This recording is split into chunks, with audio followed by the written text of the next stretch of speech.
මගේ ඇස් පියන්නට ඔයාට ලෝකයක් හදන්න අවසර දුන්නටත් පස්සේ ඔයාට මව වටින්නේ නැති වුණා.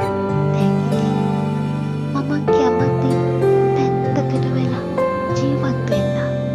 කිසිම මනුස්සෙක්ට මගේ ජීවිතේට අඩිය තියන්න ඉඩ දෙන්න බැරි තරමටම හදවතේ ගැඹුරුම පාසටහන් තියලා මගෙන් නැවතුණා. මම මොනතරම් දුක් වේද කියලා ඔයාට හිතුණෙම නැද්ද? කොහොම වුණත් ඔයා උරුම කරලා දුන්න ඒ තනිකමට මම හරිම ආදරෙයි. ඔයා දන්නවද? ඔයාට මේ ලෝකේ වැඩියෙන්ම ආදරේ ඔයා අත්‍යවශ්‍යම